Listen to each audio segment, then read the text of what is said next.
नमस्कार। मंत्र और मीनिंग इस चैनल में आप सभी का स्वागत है। आज के इस वीडियो में हम मंत्र और मीनिंग के साथ साथ एक और नई सीरीज की शुरुआत कर रहे हैं, जिसमें हम सनातन धर्म की जो प्रथा और परंपराएं हैं उनके पीछे के कारण क्या है, उनका उल्लेख कहाँ पे आता है या उनके पीछे की कथाएं क्या हैं, इसके बारे में जानेंगे।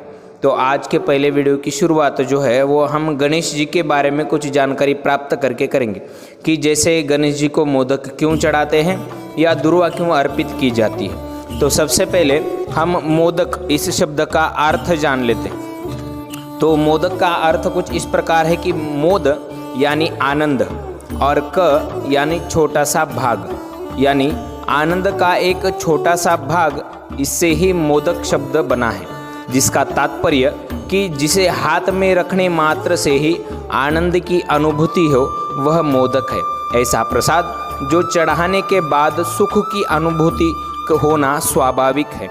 तो यह मोदक का अर्थ है। और इसके विषय में गोस्वामी तुलसीदास ने अपनी विनय पत्रिका में कहा है कि गाइए गणपति जगबंदन, शंकर सुवन भवानी नंदन, सिद्धि सदन गजवदन विनायक, कृपा सिंधु सुंदर सबलायक, मोदक प्रिय मुद मंगल दाता, विद्या वारिधि बुद्धि विताता। ऐसा उन्होंने गोस्वामी तुलसीदास ने अपनी विनय पत्रिका में कहा है।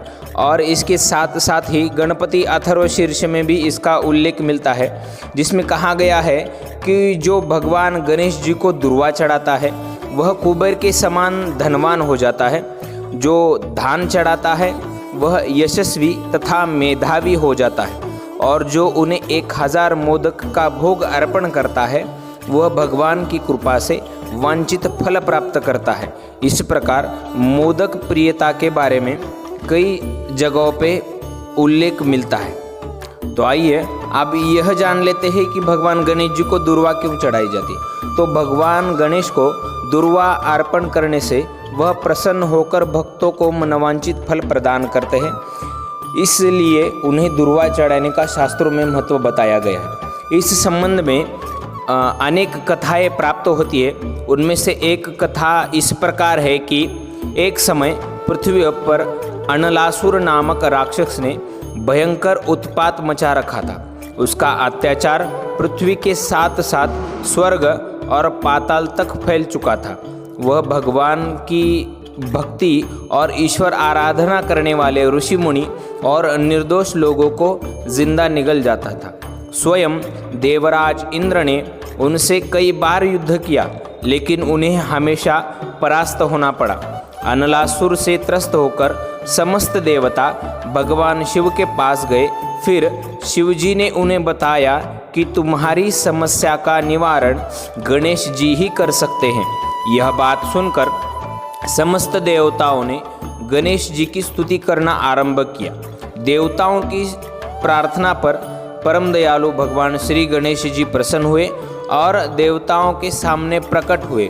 फिर देवताओं ने अपना संकट गणेश जी के सामने प्रकट किया।